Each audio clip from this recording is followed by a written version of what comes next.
It's quite hard to describe what this book is about. It's about this young girl and then, yeah.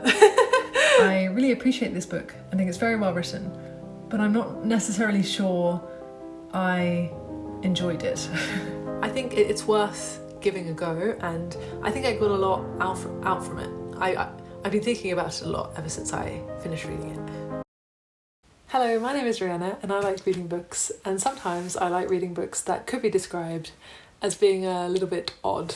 And that is because I think sometimes it's through reading things that don't make sense that we can kind of make sense of things. And so I've been doing some research into books that have kind of eccentric plots, and I found 3 books, and I thought in this video, during the next week or so, I would read those books and give my thoughts on them. So the books I've chosen are Earthlings by Sayaka Murata and Lapvona by Ottessa Moshfegh and The Vegetarian by Han Kang. And I've already started Earthlings and I'm enjoying it so far, but I don't know anything about the book. Like, I have no idea where the book is going. And from the first 2 chapters, I can't really guess at all where the book is going. And I think that's a sign of a good book, when you just have no idea what's going to happen next. And the other 2 books, Lapvona and The Vegetarian, I know nothing about. I've read Maria and Rest and Relaxation by Ottessa Moshfegh, who wrote Lapvona, which I really enjoyed, so that bodes well. But the plot of Lapvona, no idea.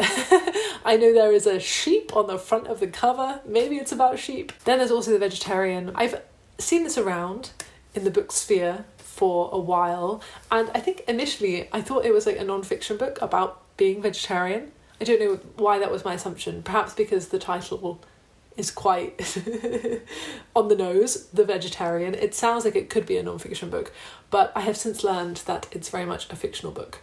And yeah, it was on a few lists of like strange books, so I'm excited. So hello, I've now finished Earthlings by Sayaka Murata. I read it in a few days because it's quite a short book, and also it has this kind of hypnotic quality about it that made me almost need to keep reading, even though the book was quite disturbing. And I'm not quite sure of my thoughts on this book overall. There are parts that I really liked, and there were parts that were maybe a bit too much for me. It's quite hard to describe what this book is about. It's about this young girl, and then, yeah.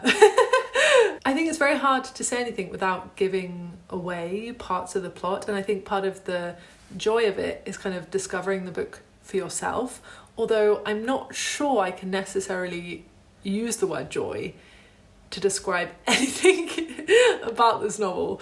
I can't say that I really enjoyed it, but I think I appreciate it. I appreciate this novel. I can understand what it was doing. This young girl is abused, and she kind of invents this magical world in order to help her deal with this abuse.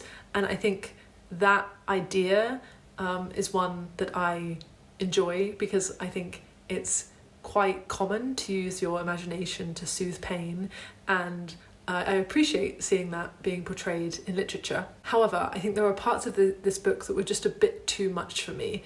I think Sayaka Murata was just taking it almost as far as she could, and maybe I was I wasn't necessarily willing to go with her. And that is because, and this is a bit of a spoiler, so if you don't want to know anything about this book, maybe skip this next part. But in the book, the characters try to do things that no human being would ever do because they believe themselves to be aliens. And as a consequence, they do things that are quite disturbing because they want to get as far away from being human as possible. I like the idea behind that, but I think it made me too much for me. Maybe that's because I really enjoy naturalism in books, and this book it felt too removed from reality to be real. It didn't feel like real life anymore. It felt like it turned into a bit of a fantasy. And that made me feel a bit more detached from the book. Whereas initially, when I first started reading it, I felt quite connected. But that connection slowly deteriorated as the book went on. So, a very well-crafted book, a lot of interesting ideas, I mean, Sayaka Murata is a fantastic writer, but I think maybe I cannot say I enjoyed this book. And I cannot say I will ever want to read it again or necessarily think about it again. So a difficult one to review. So I've now finished Lapvona by Ottessa Moshfegh, and I feel somewhat similarly to this book as I did with Earthlings, and that is because I really appreciate this book. I think it's very well written, but I'm not necessarily sure I enjoyed it. So this novel is about a fictional medieval town called Lapvona, and we follow a few different characters who live in this town and kind of see their lives there. And the novel is full of a lot of brutality, and in many ways it shows kind of how awful human beings can be, and maybe is a bit of an allegory for medieval society and the flaws and pitfalls that exist there, and also in some ways an allegory for society today. And I think the characters were really well crafted. They were all kind of unlikable and did some awful things, but actually the writing was so good that you just read about them. And why was the writing so good? I think it was written in a very clear way. Like, I could really envision the settings and the experiences these characters had, which in some ways wasn't so good because some of the experiences were really awful. I think maybe the problem with this novel for me was there wasn't a lot to hold on to. Like, I didn't really have anyone to root for. And I think I really like it when novels try to go against the grain and aren't formulaic and try to do something different. And so I can commend this novel for that. But yeah, I felt a bit detached from the story. And I really do enjoy medieval stories and stories set in that kind of setting.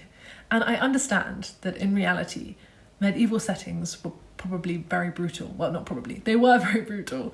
But for me, what I like about medieval settings is the more positive side that they have.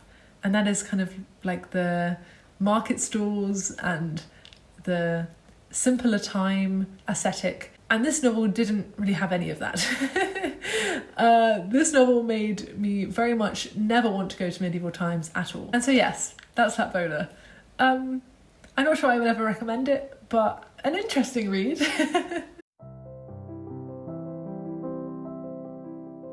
So hello, it's me again. I've now finished The Vegetarian by Han Kang. And this was a really interesting book. Unlike anything I've read before, it's about this woman who decides to stop eating meat. And we don't really see the story from her perspective. There are a few snippets where we see the story from her point of view, but mainly we are seeing her story from other people's points of view, which was a really interesting concept. And this woman, I'm not sure if I'm pronouncing this right, it's spelled like this, and I think it's Young-hae? I think that's how it's pronounced. And the novel is split into 3 different parts, and we see Young-hae's story from 3 different points of view. So the first point of view is Young-hae's husband, and the second point of view is Young-hae's sister's husband, and the third point of view is Young-hae's sister. So what I found interesting about this book is it was a story of mental health, really, but about how other people view someone with a mental health problem and how they also deal with someone who has a mental health problem. And it might seem strange that I referred to Young-hae as having a mental health problem because she is just not eating meat anymore. But I think her not eating meat is kind of a metaphor for mental health because everyone around her starts viewing her as strange and different and are confused as to why she can't just eat meat. Like, what is the big problem here?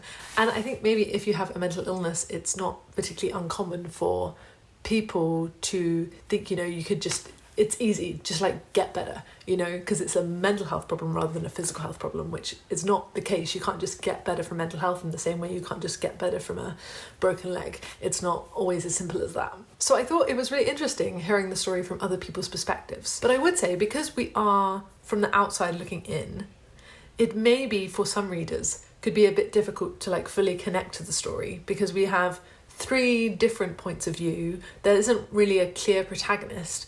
Like Yoonghye is arguably the protagonist, but we don't really hear from her point of view. The story is about her, but we don't hear the story like from her. And also I would say this video is about like strange books, weird books.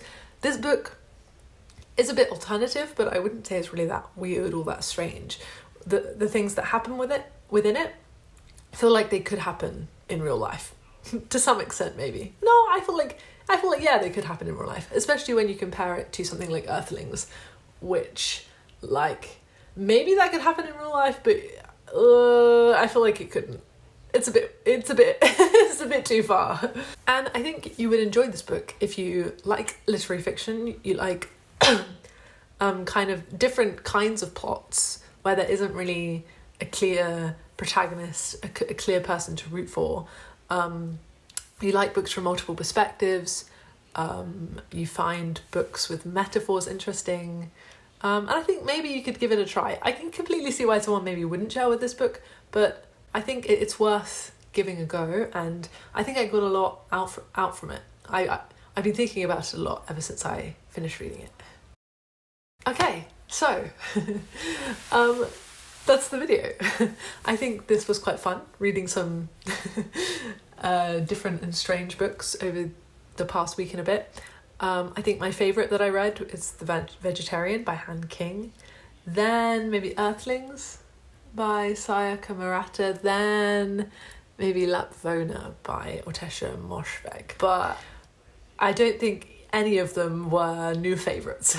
But I'm really glad I read them. I think they all made me think a lot about life, and I like that about literature. That's part of the reason I like reading. I think even if you finish a book and you think, well, that I didn't really like that, well, that wasn't really for me, if it's made you think a lot, then I think it's still a good book. And yeah, thank you for watching, and I'll see you in another video soon. Bye bye.